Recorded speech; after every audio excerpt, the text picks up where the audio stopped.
The following opinions are solely those of BoatTest.com and its test captain.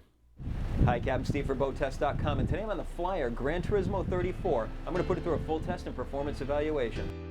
Today I'm going to focus on performance and handling, because the most unique feature about this particular boat is the hull, which is designed with the new AirStep technology.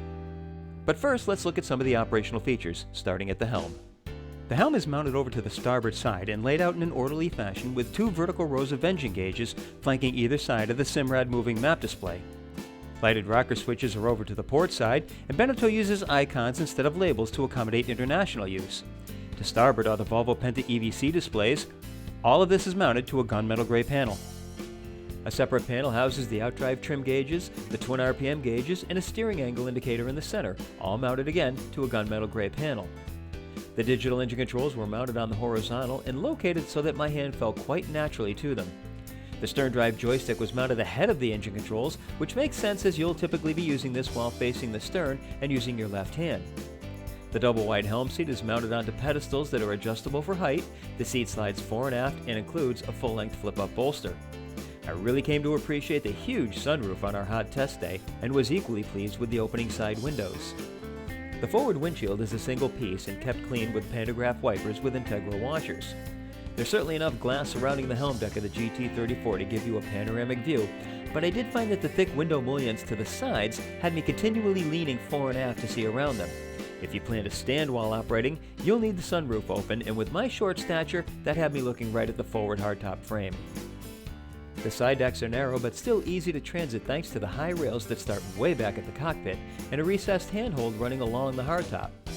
Grab handles are under the hardtop and perfectly positioned to keep you secure as you step onto the side decks. And of course, those high rails continue all the way forward to the working area of the bow, where they reach a height of 30 inches.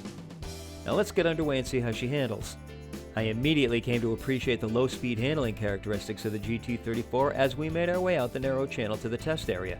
She's very responsive to the helm with an idle speed of roughly 4 miles an hour. Our Flyer GT34 was powered by twin 200 horsepower Volvo Penta D3 diesels turning DP outdrives. Earlier, I mentioned the AirStep hull. This is a new design which brings air in from the top sides and directs it out the bottom of the hull through a specially designed step, reducing drag and adding significant performance characteristics. Top speed came in at 4,000 RPM and 30.5 knots. At that speed, I measured a 22-gallon-per-hour fuel burn for a range of 161 nautical miles. Best cruise came in at a fast 3,500 RPM and 24.6 knots. At that speed, fuel burn was measured to be 16 gallons per hour for a range of 179 nautical miles. That 3,500 RPM speed is also where I found the GT34 to be most comfortable, and it's where my hands settled the throttles at most of the time without even looking. We had a good time to plane of 7.1 seconds and reached 30 miles an hour in 17.9 seconds. When accelerating, the GT34 has a roughly 13-degree bow rise, which from the seated position at the helm brought the bow to just under the horizon. When taking power off, she'll settle back into the water stern first, which again brings the bow up with no loss of visibility to the horizon. She cruises at a roughly 5-degree bow-high attitude and has a nice gentle roll into the turns to keep you firmly planted in your seat rather than forcing you to the outside of the turn. At full speed, the GT34 will come around in a little under 3 boat lengths. Back off the speed and she'll come around much quicker. While I haven't tested this version without the AirStep hull, I have tested other boats of this size and style. To me, the benefits of AirStep are evident as I noticed a significant improvement in handling with the GT34.